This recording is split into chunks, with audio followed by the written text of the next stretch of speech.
আপনি কি কখনো ভেবে দেখেছেন এই ব্যস্ত রাস্তা, এই ছুটে চলা গাড়ি, এই দুনিয়ার তাড়াহুড়া সব কিছুরই শেষ কোথায়? আজ আপনি হাঁটছেন সৌদি আরবের এই রাস্তায়, কাল হয়তো পৃথিবীতেই থাকবেন না। তাহলে প্রশ্ন হলো, আমরা কোথায় যাচ্ছি? এই দৃশ্যটা দেখুন, সৌদি আরবের প্রশস্ত রাস্তা, চারদিকে আধুনিকতা, বড় বড় বিল্ডিং আর দ্রুত গতির গাড়ি।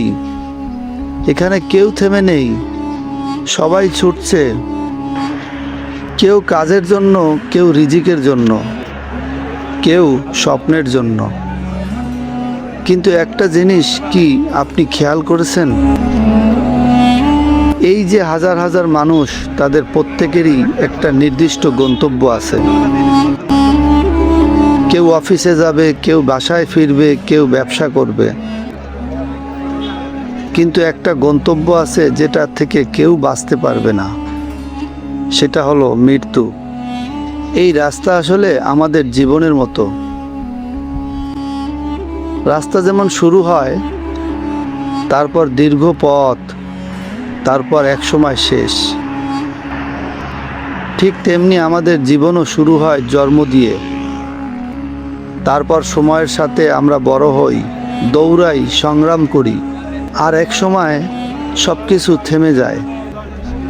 বিজ্ঞান আজ বলেছে, মানুষের শরীরের প্রতিটি কোষ নির্দিষ্ট সময়ে পরে দুর্বল হয়ে যায়। হৃৎপিণ্ড নির্দিষ্ট সংখ্যক বার স্পন্দিত হয়, এক সময় থেমে যায়। কিন্তু ইসলাম আমাদের 1400 বছর আগে এই সত্য জানিয়ে দিয়েছে। কোরআনে বলা হয়েছে, প্রত্যেক প্রাণীকে মৃত্যুর স্বাদ গ্রহণ করতে হবে। আপনি কি জানেন, বিজ্ঞানীরা বলেন এই মহাবিশ্ব একদিন ধ্বংস হয়ে যাবে। এই পৃথিবী ধ্বংসের দিকে এগিয়ে যাচ্ছে, কিন্তু কোরআন বহু আগে বলেছে, এই আকাশ, এই পৃথিবী সব কিছুই একদিন ভেঙে যাবে। সূর্য অন্ধকার হয়ে যাবে, তারাগুলো ঝরে পড়বে। আজ বিজ্ঞান সেটা আবিষ্কার করেছে। কোরআন যেটা অনেক আগেই বলে দিয়েছে, এটা কি শুধু কাকতালীয়, নাকি এটা আল্লাহর পক্ষ থেকে সত্যের বার্তা? একটি হাদিসে বলা হয়েছে, তুমি দুনিয়াতে এমনভাবে থাকো যেন তুমি একজন পথিক।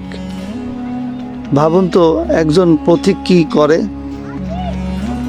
সে কখনো স্থায়ীভাবে বসবাস করে না, সে জানে তার আসল বাড়ি অন্য কোথাও। আমরাও এই দুনিয়ায় ঠিক সেই পথিকের মতো।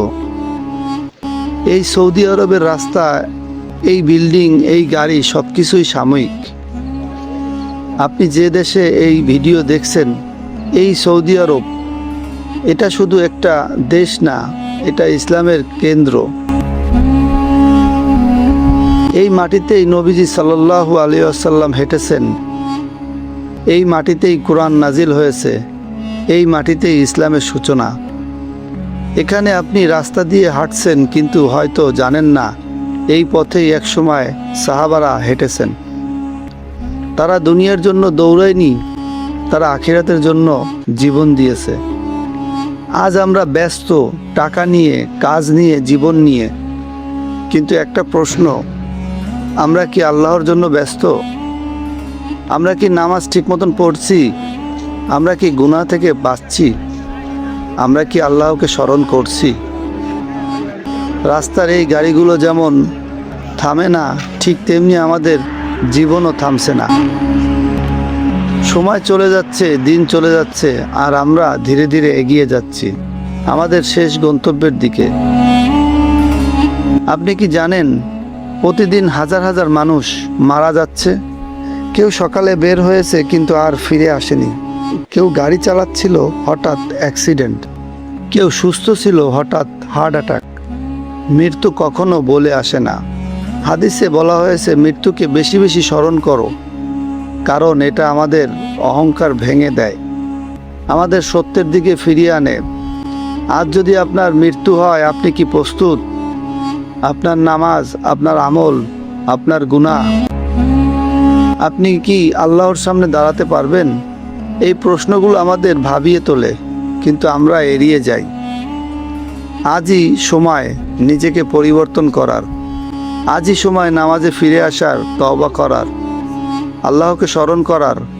এই রাস্তা যেমন শেষ হয়ে যাবে, ঠিক তেমনি আপনার জীবনও শেষ হবে, কিন্তু আপনার আমল সেটা আপনার সাথেই থাকবে। এই দুনিয়ার রাস্তা, এই সৌদি আরবের শহর, এই গাড়ি, এই ব্যস্ততা সব কিছুই একদিন শেষ হয়ে যাবে, কিন্তু আখিরাত সেটা চিরন্তন। তাই সিদ্ধান্ত আপনার। আপনি কি এই দুনিয়ার জন্য বাঁচবেন নাকি আখিরাতের জন্য প্রস্তুতি নেবেন? মনে রাখবেন, আপনি আজ পথিক, কাল আপনি ইতিহাস। তাই দেরি করার আগে আল্লাহর পথে ফিরে আসুন। এই জীবনের রাস্তা খুব ছোট, কিন্তু আখিরাতের পথ অনন্ত। ভিডিওটি ভালো লাগলে অবশ্যই লাইক, শেয়ার, কমেন্ট করবেন। মোটিভেশনাল ওয়ার্ডস, শাহিন।